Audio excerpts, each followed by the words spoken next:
Headsets. My talk is going to be about how we do positional tracking for our VR headsets, in particular the mobile headset that we launched last year, which is called the Oculus Quest. My talk is going to be a little bit different from the previous two talks because I'm not going to have any machine learning, no neural nets. It's going to be all geometry. So hope you folks like that. So let's start with a show of hands. How many of you have been in a VR headset at least once? How many have never been in a VR headset? Okay, Silicon Valley, kind of, you expect that. I like to start with that question because VR is still pretty much a niche product, so not many people have experienced it, but this crowd, of course, you guys know about this. So let me have the clicker. So this is what being in VR looks like, right? So you have a user in a headset, and they are seeing some VR content. And what's happening here, there are a couple of things. Of course, you need the content to be rendered really well, and you need the motions that you are making in VR to be accurately reflected. So the motions that you make in the real world have to be accurately reflected in VR. So in this case, both the headset and the VR controllers have to be really well matched in the motions that the user is making. They have to be transferred to virtual reality. So what we are trying to do here is the brain uses about 40% of its processing for visual processing. So the visual cortex is about 40% of our brain, and we are trying to fool that part of your brain by making VR appear to be like the real world. So it's actually a pretty big task, what we're doing here. And there are many pieces to it. The piece that I'm going to be talking today is about pose tracking. So how we transfer the motions that you are making in the real world over to virtual reality. So kind of the message here is that because we are trying to fool the brain, the pose tracking needs to be really high fidelity, right? It needs to be really accurate. And the way people have been doing it, there are a couple of different ways. So this is our first product, the Oculus Rift. This is a class of VR headsets called outside-in VR. So what that means is that on the left, you see there are cameras that are positioned externally that are looking at the headset, and that's how the headset is tracked. So the cameras are outside, they are looking in, so hence it's called outside-in VR. And also you have, for this class of headsets, you need the cameras to be attached to a computer, you need the headset to be attached to a computer. So all the processing takes place on a computer, which is usually a high-end gaming machine with a GPU. There's no processing on the VR headset. There are static cameras that are looking at the headset, and that's how the headset gets tracked. But because you have this high-end gaming machine, there is very little restrictions on content complexity. So you can render really complex games and so on. What I'm going to be focusing on is, this is the Oculus Quest, which we launched last year. This is a standalone VR, also what is called inside-out VR. So in this case, there are cameras on the headset that are looking out into the world. So there's nothing looking in. In fact, the cameras are in and it's looking out. So hence inside out. And that's how we do the tracking for the pose. So in this case, there's a mobile processor. Everything is self-contained on the headset. There are no cables or accessories, so you have a lot more freedom to move around in VR, which really enriches the VR experience. But of course, since all the compute is on the headset, we are also constrained on what sort of content we can render, and we have to be really efficient also in the computer vision algorithms that we can run here. So how do we do this? There are some requirements for a mobile processor. It needs to be low latency. The motion that you're making in the real world has to be immediately reflected in VR. This is something that humans are really sensitive to. Perceptual quality is another thing, so you need sub-millimeter accuracy in terms of tracking. It needs to be robust to a wide range of environments. It needs to work in everyone's homes, all different types of lighting conditions and so on. And of course, if you want to play a game, it's no good if the headset runs out of power in 15 minutes. So it needs to be power efficient, and it needs to be, so we can't really go too much on the compute. So the post-tracking that we do here for inside-out standalone cameras, the underlying computer vision method is called SLAM, which stands for simultaneous localization and mapping. I'll just spend a couple of slides explaining how this works. So SLAM comes, the name SLAM and a lot of the development comes from the robotics community. So I'll use a robotics analogy to explain this. So let's say there's a robot that's going around in the world. It needs to know where it is at any given point. Of course, there is no absolute coordinate frame. Like, you know, we are not talking about GPS or anything here. So let's say the position that where the robot starts off is the origin for the coordinate frame. And then the robot is moving around. It needs to sort of estimate its trajectory as it's moving. So the way it does this is by looking at landmarks in the environment. So there are some features in the environment that we define as landmarks. If the robot is moving around a city, it might be like factories or houses or things like that. So what SLAM is doing is the robot estimates the positions of the landmarks with respect to itself. And then because it knows that the landmarks aren't moving, they are fixed, it's also estimating its own position with respect to the fixed landmarks. So you're kind of doing this chicken and egg of estimating the position of the landmarks with respect to yourself, as well as estimating the position, your position with respect to the landmarks. So hence the name. When we are estimating the position of the landmarks, we are mapping the world. When we are estimating our position, we are localizing against the map. We are doing both simultaneously. So that's kind of a view from 10,000 feet of how SLAM works. So, and this is basically a probabilistic estimation problem. So the way we are solving this is that the robot sees a particular landmark in one location, and then it moves around and sees the same landmark from another location. It knows that the landmark hasn't moved, so it can estimate its own motion by solving an optimization problem based on knowing that the landmark is fixed. So what that means is that we are trying to minimize some error function or loss function that modifies both the landmark locations and the trajectory of the robot at the same time. So this example is using one landmark, but in practice you would have hundreds or thousands of landmarks, of course. So we are not doing robotics, we are doing VR. So what do we use for our sensors and what are our landmarks and so on. I'll talk about that next. So on the Quest, we have a couple of different types of sensors. So we have cameras, first of all. So there are 4 cameras on the edges of the headset, and these are all wide field of view fisheye lenses. They cover a lot of the viewing sphere. So that's the primary sensor that we use. And the secondary sensor that we use is an IMU. So this is an accelerometer and a gyroscope. It gives us accelerations and rotational velocities that we can integrate to get position over a short period of time.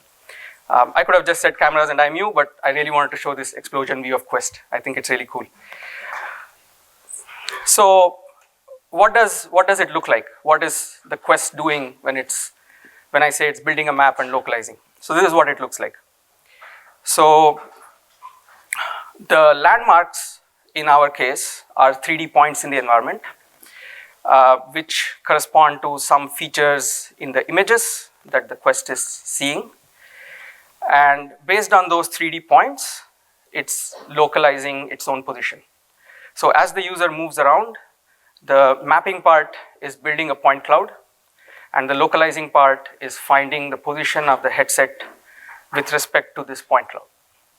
So this is what SLAM means in the context of Oculus Quest, at least. So now that we know what the map looks like, this is what the features corresponding to those landmarks or 3D points look like in the image. This is an image from a Quest camera. It's pretty low res, but as I said, it's like high field of view. And the features that we detect are corners, which are shown here as these white dots. These are the features that are used to find 3D points that are added to the map.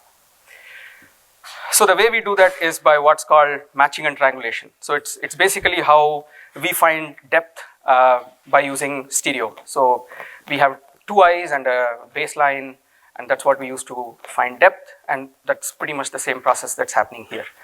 So I'll use this rubber ducky, which my 2-year-old daughter likes a lot, as an example. And so the features that we use are corners, right? The reason why we use corners is, let's say this is a binary image. So what the computer sees is actually just, if this is an 8-bit image, then this is what the computer sees. And the reason why we like corners is that corners are really well recognizable. So you can find the location of the corner in both X and Y. So if you take a small window and move it across the image, as soon as you go a little bit away from the corner and do a delta or subtract these image patches, you'll see a lot of difference. So as opposed to, say, a line feature.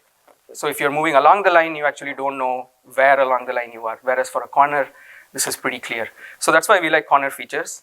So we detect corners in one frame, and then this is just what I said. So what happens is that once we detect a corner in one frame, we sort of back project a ray. We know what is the ray along which the corner lies in 3D, and this is that ray. And of course, the corner in the image corresponds to some 3D point in the world, right? And what we do is we project this 3D ray onto a second camera. So this is basically stereo geometry, and this red line that you see is called an epipolar line. So once you have a corner in one image, all you need to do to find it in the other image is to move along, search along this epipolar line. So once you search this, you get a second corner, and then you can use, since the cameras are calibrated, we know exactly where these cameras are on the quest. We know the baseline between the two cameras, and we can find the 3D location of the point using triangulation. So once we have the 3D location, we add it to the map. It becomes a landmark in the map. So that's how we add points to the map. Once we have the map, we have to do the localization part, which is also called tracking on a map, because you're sort of tracking your trajectory as you go. And the way that works is you have a bunch of points already in the map. You project them into one frame, and you get a second frame. Now this second frame is temporal. In the previous slide, they were images from two cameras at the same time. Now this is temporal. So this is sort of the next frame that's coming. Because we have an IMU, we roughly know the motion that happened between frame 1 and frame 2. And we use that to find the location of some of these points in the second frame also. So now we know the position of frame 1, we know the position of the 3D points in the map because we've already computed them, and we have to find the location of frame 2. So, and this is again an optimization problem. It's just, in the previous slide, the unknown was the 3D point, now it's the position of frame 2. So we know two things and we don't know the third one. It's just that the unknown is different in the previous and this slide. And we do this for every frame, or we could do this for every frame. For tracking, we do it for every frame. So for every frame, we do this process of finding the location and doing this. But if we wanted to actually add points to the map at every frame, that would not work out well, because the compute required is too much and the map will become too dense. There will be too many landmarks, and that causes also the compute to increase. So what we do then is that we actually don't add points to the map for every frame, but we only do it infrequently. And the frames that we select to add points to the map are called keyframes. So keyframing is a way to reduce compute and make this all viable. So, so far what I've talked about is just frame-to-frame processing, right? So both tracking and mapping, it's just like adding points frame to frame. But if you have a long trajectory or a large map, you need to make it sort of globally consistent. And the way we do this is called bundle adjustment in computer vision or robotics. That's terminology. So, and I'm just using an example with one point here, but in practice you would have thousands of points and hundreds of keyframes, right? So here you have two keyframes that are viewing a point in the map. What we do is project this point into both the keyframes, assumes that there is some error in the 3D location of the point so that it's not projected exactly in the right place. And of course, our corner detection also has some error. So there will always be some error as to where we are finding this corner. So that is called reprojection error. And there's also an IMU integration term, which is also not precise because that also has some noise and so on. So there are kind of two error functions here. We combine them, get a combined loss function, and we can minimize that over a huge map. So for instance, the map could be spanning across multiple floors on a building, thousands of points, thousands of keyframes, like I said. So once we do this bundle adjustment process, the map is sort of globally consistent.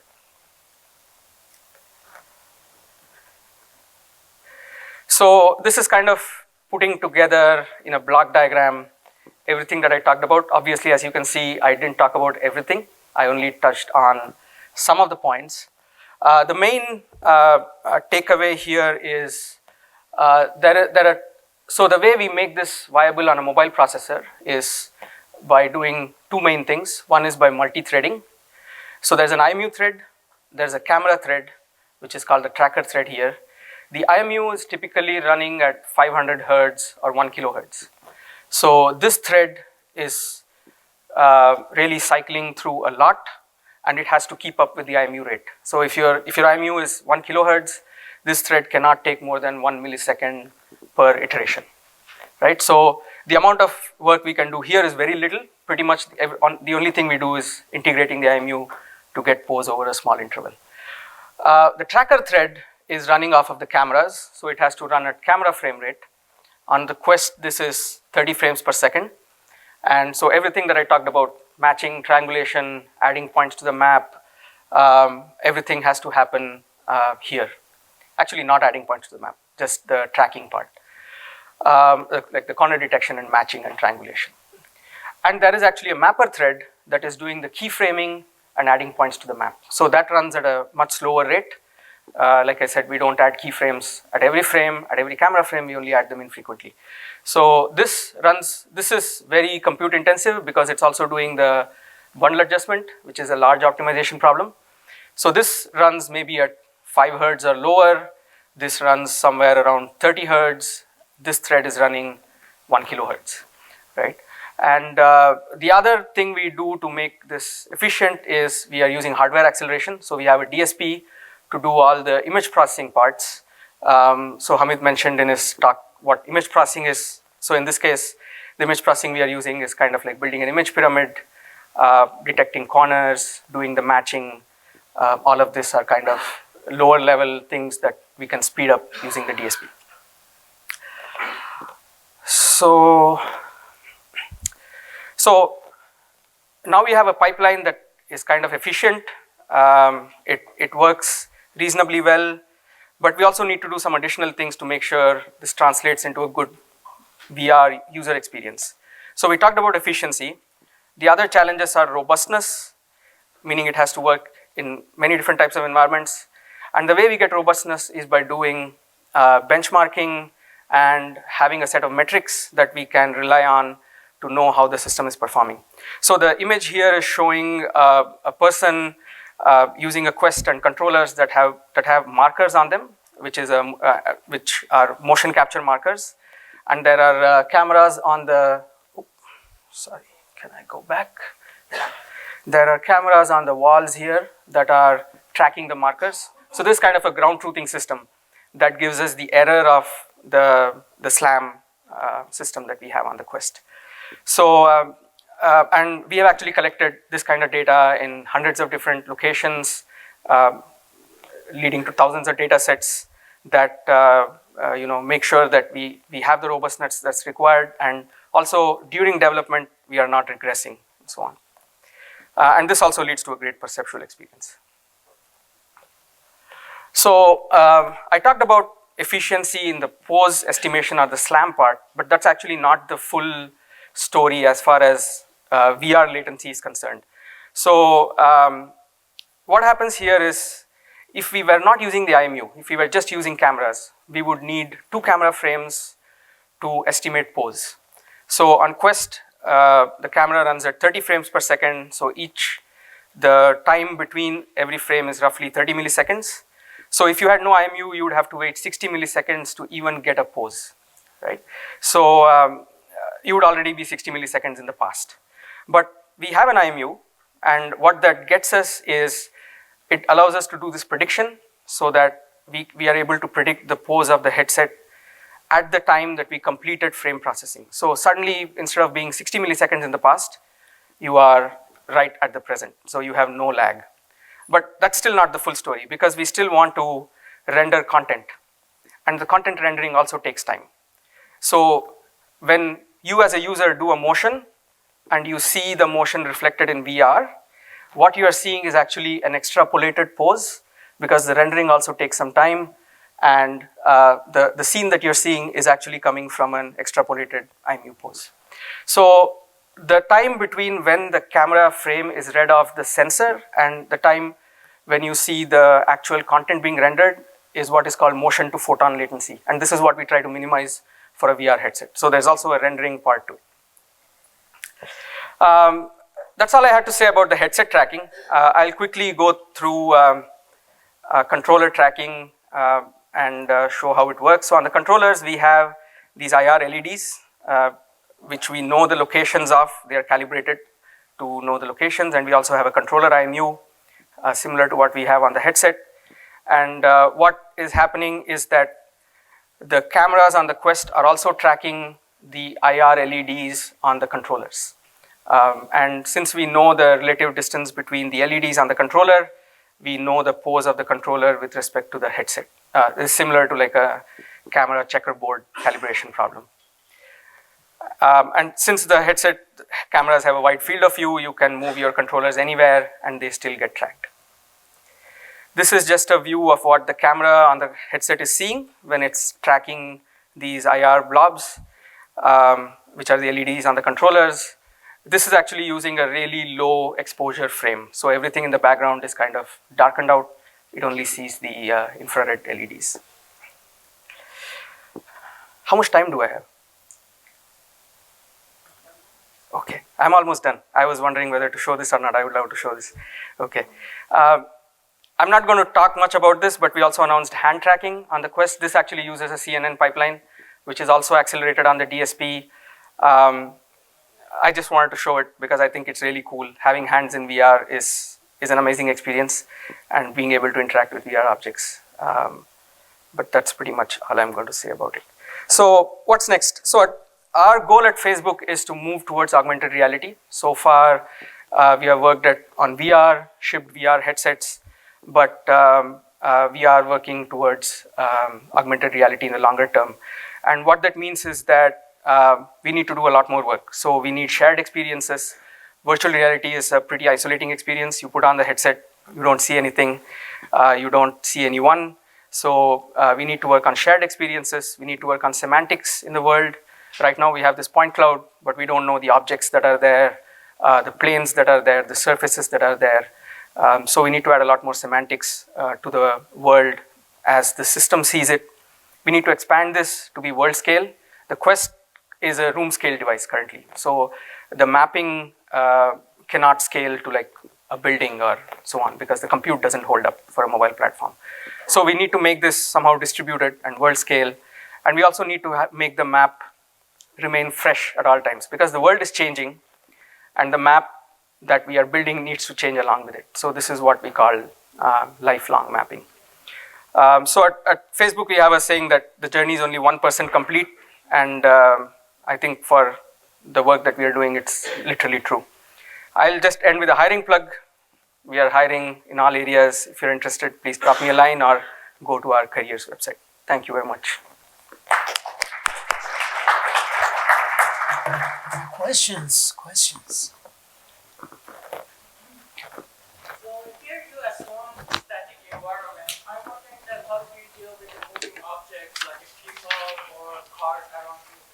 Yeah, that's a great question. So the Quest is, like I said, it's a room scale device. So it's not really a problem with cars. We say that being outdoors is not really a supported environment. For people, what we do is, since we are using the IMU as a prior, if the motion of landmarks around you is not consistent with what we are seeing with the IMU motion, we can sort of reject them. So we do some outlier detection based on IMU motion. So as long as we have some static features in the environment, it will all work out.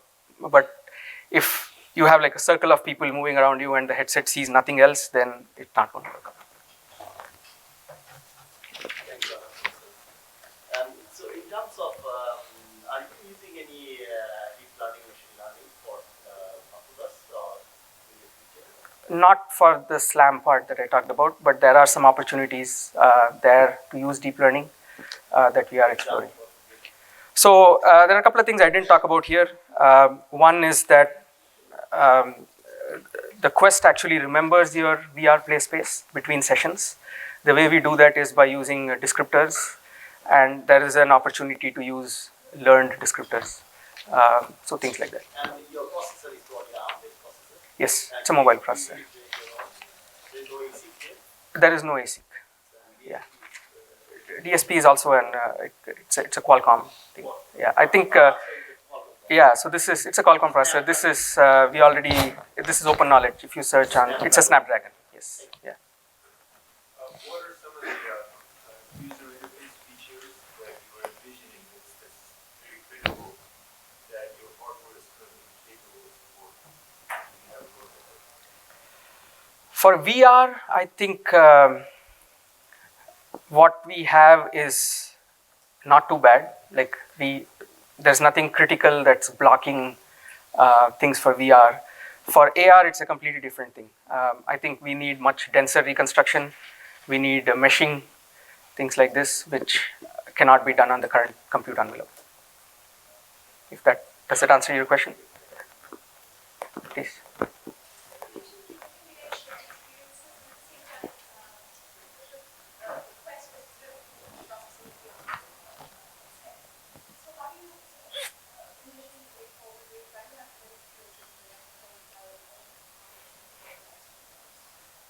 So we did a demo. Oculus Connect is our yearly conference trade show.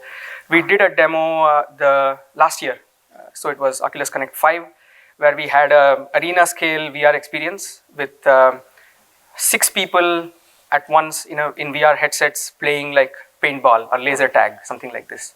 So the idea there is that all the headsets share a same coordinate frame. So they're basically sharing the map so that the people in the VR game can see each other as avatars or some such thing.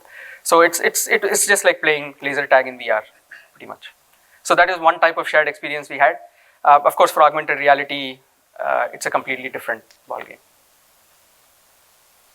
Quick question. Yeah. You mentioned the combination of your experience in a slab, combination of acceleration and drug score. You use that, the same combination of Great question. Yeah, we use the magnetometer also. We use all 3. Yes.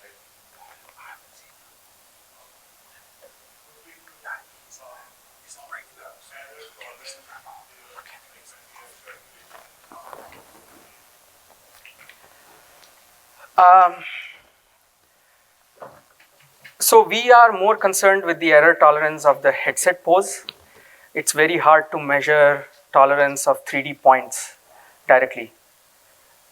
So I don't have a good answer to that question. But the 3D point error tolerance sort of reflects in your headset pose error. If your map was really skewed and error prone, that your 3D points were not in the right location, then your headset pose would also be pretty error prone. But in this case, we have sub-millimeter accuracy for the headset pose. So you can sort of extrapolate from there.